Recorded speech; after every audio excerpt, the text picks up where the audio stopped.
Hey, what's up everybody? It's Nick Chino from VigilanteDetective.com and welcome to my latest rock album review for the third studio album from British pop rockers in 1975. It's called A Brief Inquiry into Online Relationships. This record is the follow-up to 2016's, hold on, I want to get this title right. I Like It When You Sleep, for you are so beautiful, yet so unaware of it. Longest album title ever, but you know what? I kind of dig it. The 1975 is one of the biggest rock bands in the UK right now. They're not as well known over on this side of the pond in Canada and the US, but these guys are huge in their native UK, and to be honest, I've known their name for a while, I've seen it everywhere, but I've never really delved too much into their music. This is my first time listening to a 1975 record, and to be honest, I'm kind of looking forward to it, or I was looking forward to it. I already listened to the record. I was looking forward to it because, I'm kind of a sucker for awesome pop rock, and from what, everything I've heard about this band, they're great songwriters. Matt Healy, the singer, is a great frontman, so I was very much looking forward to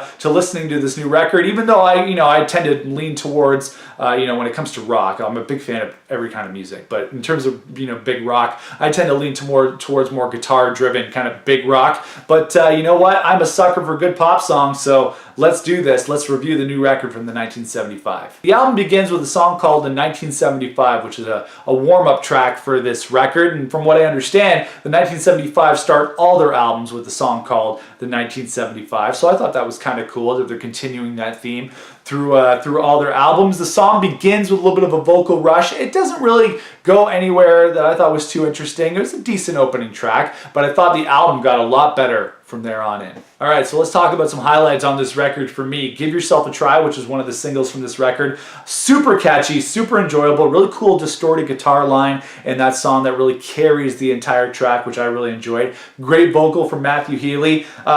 Two-time, say it 3 times fast. Another pop gem, cutting edge pop production. You can't argue with these guys when it comes to the production on this record. When I was listening to my headphones, it sounded absolutely incredible. How to Draw. Now the band uses a lot of auto-tune vocals on this song, and that's the thing with auto-tune. It's like, yeah, okay, it can be used for pitch correction and making bad singers sound good, but in the last decade or so, or even longer, it's been used as a production technique. It's just used as a way to process vocals and make them sound cool on record. So I thought that was really cool. A very cool production technique. A little bit overdone in spots, but overall, a very cool song. After that, we got to my favorite song on the entire record, Love It If We Made It. This song is fantastic. I like the previous songs that I heard on the record, but this one, it just hit all the right notes for me. I heard it, and I was ready to just kind of jump up and start dancing. It was awesome. It was catchy, it was punchy, it had great vocals, it had a middle part that had a really funky feel to it. Really, really loved it. This was my favorite song on the entire record.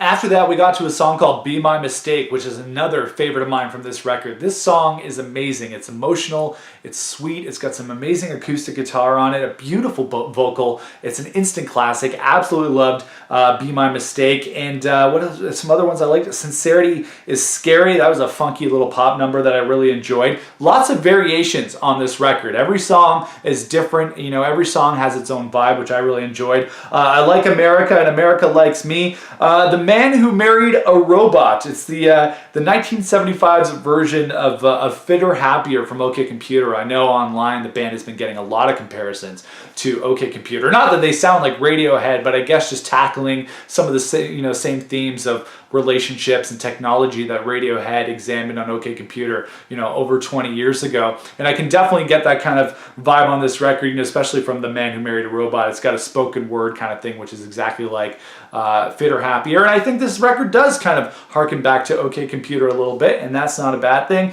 I Couldn't Be More in Love. Another great kind of soul-infused ballad, a real highlight of the record. Anytime you stick soul into pop rock or rock, I absolutely love it because I'm a huge soul fan. Motown, Northern Soul. I love soul music, so I'm a sucker when you toss in some gospel vocals and make things sound really soul-y. I Always Want to Die, I thought was a great closer and had a more organic sound than the rest of the album, and really just capped off what I thought was a fantastic record. If I had to list a couple of lowlights, Inside Your Mind, it was okay. It didn't really grab me on first listen. Mine, which was decent, but almost sounded like a Christmas song. But one of the things that I did enjoy about a lot of these songs is that for a pop rock band that, you know, obviously is very mainstream when it comes to the music that they make, you know, they're a chart-topping band in the UK, not every song on this record follows a verse, chorus, verse kind of structure. They do experiment and do a lot of cool things on this record, so kudos to the 1975 on really, truly making an artistic, creative record.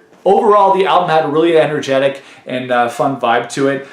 You know, I would have liked maybe some of the other songs to have kind of the organic feel and the punch of Love It If We Made It, because I just love that song so much on this album that, you know, maybe a couple other songs in that kind of vein would have been nice, but overall, did enjoy the production, did enjoy the majority of the songs, and the album got stronger as it went on, and that's always a good thing with a record. It starts strong and gets stronger as it goes on, especially with a 15-song album, 15-song album like this one. That's always good. And yeah, it started strong, it got stronger, and I think the most important thing about it for me is that, as somebody who has heard the 1975's name but has never delved too much into their music, I came out of this experience as a bona fide 1975 fan. I'm going to go back, listen to the other albums, I'm going to get into these guys a little bit more, you know, discover more of their music, and that's always exciting when you're a music fan and you discover a band that you really like and then you start getting into the rest of the music. That's always a fun time to be a music fan, and yeah, I'm really looking forward to getting into the rest of 1975's music.